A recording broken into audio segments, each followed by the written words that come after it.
अब जैसे मान करके चलिए देखिए आपके पास दो कंडीशंस होते हैं, एक तो चलिए अभी तो मार्केट टॉप पे है तो चलिए कोई दिक्कत नहीं, किसी भी पॉइंट्स को आप उठा लीजिए यहाँ से, किसी भी पॉइंट से जितना पीछे आप जाएंगे उतना पीछे चार्ट दिखेगा। तो इसमें दो ही फॉर्मेट्स दिखेंगे आपको मार्केट्स में, दो ही फॉर्मेट्स, मान लीजिए 3 फॉर्मेट्स यहाँ पे। एक तो आपका या तो मार्केट अप ट्रेंड में जाते हुए दिखेगा, या तो फिर मार्केट डाउन ट्रेंड में आते हुए दिखेगा, या तो फिर मार्केट एक लेवल्स में ऐसे फ्लैट आपको दिखेगा। तीनों में से कोई एक ही चीज देखने को आपको मार्केट्स में मिलेगा। तो आप पीछे जितना भी चार्ट्स आप करेंगे तीनों में से एक ही फॉर्मेट्स आपको करंट कंडीशंस में देखने को मिलेगा। मान लीजिए अभी मैं यहाँ पे देख रहा हूँ तो इसका मतलब जितना चार्ट मेरा इस चार्ट पे लगा हुआ है तो इसका मतलब मैं अभी करंट में इसको देख रहा हूँ। अब मान लीजिए इससे आगे बढ़ूंगा तो इसका मतलब वो करंट से मैं देख रहा हूँ, या तो फिर मार्केट अप ट्रेंड में होगा, या फिर मार्केट डाउन ट्रेंड में होगा, या फिर मार्केट फ्लैट होगा। दोनों में से कोई एक, तीनों में से कोई एक चीज होगा। तो फिर हम लोग किसी भी पॉइंट से एनालिसिस स्टार्ट कर सकते हैं, ठीक है। या तो फिर और ज्यादा पीछे हम लोग आ सकते हैं जिससे कि हमें पता लगेगा कि मार्केट अप ट्रेंड में है या फिर डाउन ट्रेंड में है, ये हम लोग यहाँ से एनालिसिस कर सकते हैं। या फिर और ज्यादा हम लोग आगे पीछे से एनालिसिस, अब मान लीजिए मैं यहाँ से एक बार आपको दिखा देता हूँ।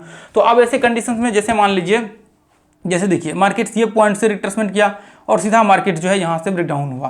तो ऐसे मान लीजिए रिट्रेसमेंट तो यहाँ पे हुआ नहीं है, अब मार्केट सीधा यहाँ से ब्रेकडाउन हुआ। ऐसे कंडीशन में, सॉरी एक सेकंड, ये देखिए मार्केट, ये देखिए जैसे मान लीजिए यहाँ से मार्केट गैप डाउन हुआ है, उसके बाद मार्केट यहाँ पे रिट्रेसमेंट किया, उसके बाद फिर मार्केट ब्रेकडाउन हुआ। तो ऐसे कंडीशंस में इसका मतलब यह है कि मार्केट जो है यहाँ पे नेगेटिव रहने वाला है। जैसे ही मार्केट का ब्रेकडाउन हुआ, एक क्लोजिंग हुआ मार्केट, तो ऐसे अंदाजा लगा सकते हैं कि मार्केट यहाँ से अगले दिन जो है नेगेटिव रहने वाला है। एक तो ये आप अंदाजा लगा सकते हैं। उसके बाद फिर देखिए मार्केट जब रिट्रेसमेंट करके ब्रेकडाउन हो रहा है, रिट्रेसमेंट करके ब्रेकडाउन हो रहा है, तो सिंपल सा है मार्केट नेगेटिव रहने वाला। अब मान लीजिए कि ये पॉइंट्स में यहाँ पे अब या तो यह हाई को ब्रेक कर ले, या तो फिर मान लीजिए कि यहाँ से ये देखिए ये डब्ल्यू पैटर्न बनाया। अब ऐसे कंडीशंस में कहीं पे रिट्रेसमेंट हो जाए, या फिर हम लोग उसके हिसाब से देखेंगे, या तो फिर ये हाई को ब्रेक कर ले यहाँ से, तो फिर हम लोग देखेंगे। अब जैसे ही मान लीजिए गैप ओपन हो गया तो हमें अंदाजा लग गया कि मार्केट ये हाई को ब्रेक कर रखा है यहाँ से, तो इसका मतलब मार्केट पॉजिटिव हो सकता है। अब मान लीजिए छोटे लेवल पे हम लोग देखें तो ऐसे में यहाँ पे देखिए ये लो से लेकर के यहाँ तक हाई लगाया है। अब यहाँ से ये पॉइंट से मार्केट का ब्रेकडाउन होने को आया है, तो ऐसे में हम लोग इससे भी पता लगा सकते हैं कि मार्केट एटलीस्ट ये लेवल तक तो आएगा, पॉजिटिव रहने वाला है।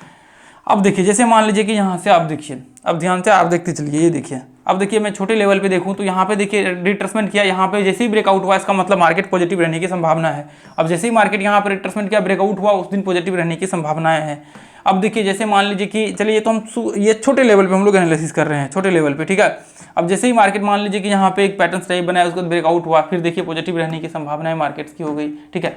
उसके बाद देखिए थोड़ा टाइम मान लीजिए यहाँ पे ये यहाँ से ब्रेकआउट हुआ और यहाँ पर रिट्रेसमेंट किया। अब देखिए जैसे मान लीजिए कि ब्रेकआउट्स हुआ नहीं, स्टार्टिंग में ब्रेकआउट हुआ होता तो फिर हम लोग मान लेते कि इसको रिट्रेसमेंट मान लेते, फिर ब्रेकआउट मान लेते। जैसे में हुआ का ये इस पहले ही मार्केट ये रेंज में साइडवेज बनाना स्टार्ट कर दिया। तो इसका मतलब यह है कि यहाँ पे हो सकता है कोई पैटर्न बन जाए, कुछ बन जाए, फिर उसके बाद ब्रेकआउट हो तो फिर हम लोग उसके बाद देखेंगे। अब जैसे ही मार्केट ब्रेकआउट हुआ, सक्सेसफुल क्लोज हुआ कैंडल, उसका मतलब मार्केट पॉजिटिव रहने वाला है अब, ठीक है। अब देखिए यहाँ से क्लोजिंग हुआ, पॉजिटिव मार्केट्स है। अब वापस मार्केट रिट्रेसमेंट करके ब्रेकआउट हुआ, मार्केट्स यहाँ से पॉजिटिव रहने वाला है अगले दिन। अब जैसे ही यह हाई को ब्रेक किया, मार्केट्स यहाँ पे पॉजिटिव रहने वाला है। अब जैसे ही मान लीजिए कि यहाँ पे रिट्रेसमेंट किया, अगले दिन पॉजिटिव रहने वाला है। जैसे ही मार्केट यहाँ से यह हाई को ब्रेक किया, अब पॉजिटिव रहने वाला है। तो ऐसे कंडीशन में जब मार्केट रिट्रेसमेंट कर रहा है, ये देखिए जैसे मान लीजिए यहाँ से रिट्रेसमेंट किया, मार्केट क्लोजिंग हुआ, इसके बाद मतलब पॉजिटिव रहने वाला है। अब देखिए यहाँ से ये इधर ये लगाया और इधर ऊपर ब्रेकआउट होता तो हम लोग मान लेते। अब यहाँ पे क्या हुआ, ये कंडीशंस में जो है ब्रेकआउट हुआ, उसके बाद देखिए साइडवेज रेंज यहाँ पे मार्केट्स बनाना स्टार्ट कर दिया। तो ऐसे कंडीशन देखिए दो ही, मतलब यहाँ पे 3 ही condition, up trend, down trend या फिर साइडवेज रेंज हो सकते हैं। तो इसी मतलब दोनों तीनों में से कोई एक कंडीशन आपको यहाँ पे लागू होगा। तो इस हिसाब से आप जब देखेंगे ना इसको, तो देखिए आप जब ध्यान से आप देखेंगे, मान लीजिए कि ये देखिए यहाँ से मार्केट जो है पॉजिटिव, अगले दिन पॉसिबिलिटी है पॉजिटिव। अब मान लीजिए कि मार्केट यहाँ से गैप ओपन हुआ और वापस मार्केट जो है फॉल हो गया, तो ऐसे कंडीशन चले ठीक है, हर बार मतलब ऐसा नहीं होता, लेकिन मान लीजिए कि चले ठीक है फॉल ब्रेकआउट फॉल हुआ, ऐसा कोई दिक्कत नहीं, फिर वो आपको एनालिसिस से पता लग जाएगा क्यों ये फॉल हुआ है। अभी तो हम लोग रैंडमली एनालिसिस कर रहे हैं ना। अब जैसे मान लीजिए यहाँ से आप देखिए यहाँ पे रिट्रेसमेंट किया, इसका मतलब मार्केट पॉजिटिव रहने वाला है। अब जैसे मान लीजिए कि यहाँ से रिट्रेसमेंट, ये पॉइंट पे रिट्रेसमेंट किया, अगले दिन पॉजिटिव रहने वाला है। यहाँ पे रिट्रेसमेंट, यहाँ से पॉजिटिव रहने वाला है। तो ऐसे कंडीशंस में आप जैसे मान लीजिए ये देखिए यहाँ से मार्केट रिट्रेसमेंट किया, अगले दिन नेगेटिव रहने की संभावना यदि इसके नीचे गया तो, और मार्केट देखिए यहाँ पे नेगेटिव सी है। तो ऐसे कंडीशंस में बेयरिश बुलिश ये चीज़ें आप पता लगा सकते हैं। जब आप इसको लेवल्स को एनालिसिस करेंगे तो इससे आपको अंदाजा लग जाएगा कि मार्केट्स में बुलिश होने वाला है या फिर बेयरिश होने वाला है। इससे आपको जो है क्लियर अंदाजा लग जाएगा और आपको प्रॉब्लम्स नहीं होंगी।